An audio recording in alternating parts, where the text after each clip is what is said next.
Ako si Mai Salazar, hatid sa inyo ang mga pinakamainit na balita sa bansa dito sa News Force. Sa ulo ng mga balita, ilang kandidatong tabla sa boto ng Toscoin.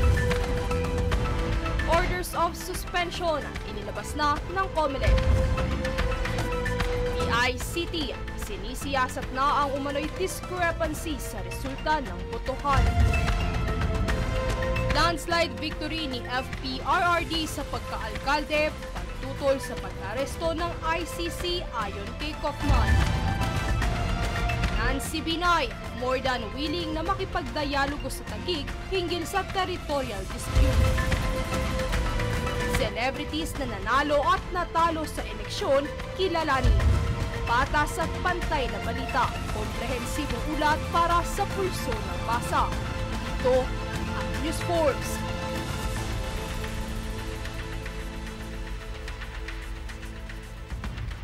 Sa bawat eleksyon, isa lang ang maaaring iproklama bilang panalo sa posisyon. Ngunit paano kung maging tabla sa bilangan ang magkalabang kandidato? Tulad na lamang ng mga tumatakbong punong konsehal sa Nueva Vizcaya na kinilalang sina Clifford Tito, isang optometrist, at ang youth leader at entrepreneur na si Thomas Dave Santos. Pareho silang nakakuha ng 1,351 na boto. Pareho rin silang first-time candidates sa posisyon. Sa huli, nanalo bilang pinakabatang konsehal si Santos via toss coin na tinalo ang 21 iba pang kandidato para sa pinakamataas na posisyon. Usapang pinakabata, muling nadagdagan ang listahan ng youngest mayor sa bansa matapos iproklama nitong Martes ang bagong alkalde ng Rizal Cagayan na si Jamila Ruma. Narito ang ulat ni Princess Castro.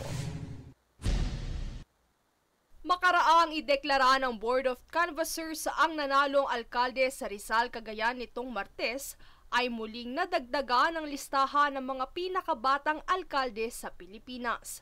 Bittersweet victory, ganito inilarawan ng pamilya Ruma ang pagkapanalo ng isa sa pinakabatang alkalde sa bansa na si Jamila Ruma sa National and Local Elections 2025. Ang pagkapanalong ito ng 21 years old na mayor sa Rizal Cagayan ay bunsod ng kanyang paghalili sa puwesto ng kanyang yumaong ama na si late Mayor Attorney Joel Ruma, kung saan siya ay umani ng 6,298 votes as of 4:48 PM ng May 13, dahilan upang matalo ang retired general na si Ralph Mamawag na nakakuha ng 4,146 votes. Habang ang ina naman nito na si Vice Mayor Attorney Brenda Ruma ay prinoklama ring nanalo para sa kanyang ikalawang termino bilang vice-alkalde. Bagamat naghahalo ang galak at pait ng tagumpay na ito ng kanilang pamilya, kanilang ipinangako na ipagpapatuloy ang sapat at tapat na serbisyong tagline ng kanilang padre de pamilya para sa kanilang sinasakupan.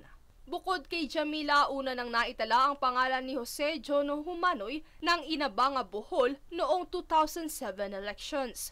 Gayon din ang mga sumunod na youngest mayors na sina Luis Gabriel del Rosario ng Bagak, Bataan at Josh Edward Cobangbang ng Cabugao, Ilocos Sur noong May 2016 elections. Samantala, batay sa Section 6 ng Republic Act 2259, at least 25 years old ang minimum requirement age ng mga kandidato para sa pagkaalkalde at vice-alkalde sa araw ng eleksyon. Ngunit ito ay pinababa sa edad na 23 years old sa ilalim ng Section 42 ng Batas Pambansa bilang 337 o an act enacting a local government code.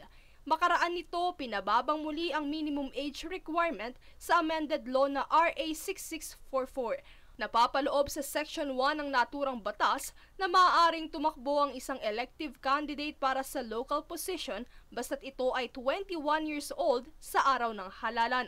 Kaya naman, ito ang dahilan kung bakit naging qualified sa posisyon ang mga nabanggit na young mayors sa edad na 21 anyos. Princess Castro nag-uulat para sa Golden Nation Network. Samantala, opisyal nang inilabas ng Commission on Elections en Banc, 1st Division at 2nd Division ang Order of Suspension of Proclamation sa iba't ibang kandidato para sa 2025 national and local elections. Ang naturang suspensyon ay bunsod ng mga nakabimbing disqualification cases na inihain laban sa mga kandidato. Dagdag pa rito, ang mga electoral candidates na inisyuhan ng OSP ay hindi na maaari pang iproklama sa posisyong kanilang tinakbuhan sa kabila ng pagkapanalo sa eleksyon. Kasunod naman ang masugid na paghahanda ng mga kapulisan sa Metro Manila para sa mapayapang halalan ay ang tone-toneladang basura na naiwan matapos ang araw ng eleksyon. Sa kabuuang ulat, nakakolekta ang Metropolitan Manila Development Authority o MMDA ng nasa 6.1 tons o 6,100 kilograms ng basura na katumbas ng 288 pieces ng large plastic bags na karamihan ay iniwan ng mga botante sa iba't ibang polling centers. Karamihan sa mga basurang nakolekta ay mula sa Malabon, Manila, Quezon City at Parañaque City.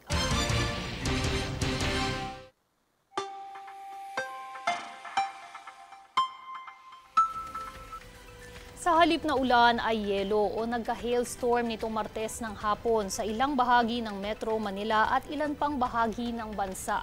Maliliit hanggang sa malalaking piraso ng yelo ang bumagsak, bunsod ng nabuong severe thunderstorms na dulot ng easterlies. Mas madalas ito sa mga temperate countries tulad ng Amerika, pero posible rin ito sa Pilipinas. Bagamat bihira, sapat naman ang malamig na panahon upang makabuo ng yelo sa himpapawid. Sa ngayon, mas maraming lugar sa bansa ang makararanas ng bahagyang pag-ulan tulad ng Southern Leyte, Dinagat Islands, Surigao del Norte, Surigao del Sur, Davao Oriental, Davao Occidental, Metro Manila at natitirang bahagi ng bansa. Susunod sa News Force. DILG nanawagan ng pagkakaisa matapos ang 2025 midterm elections.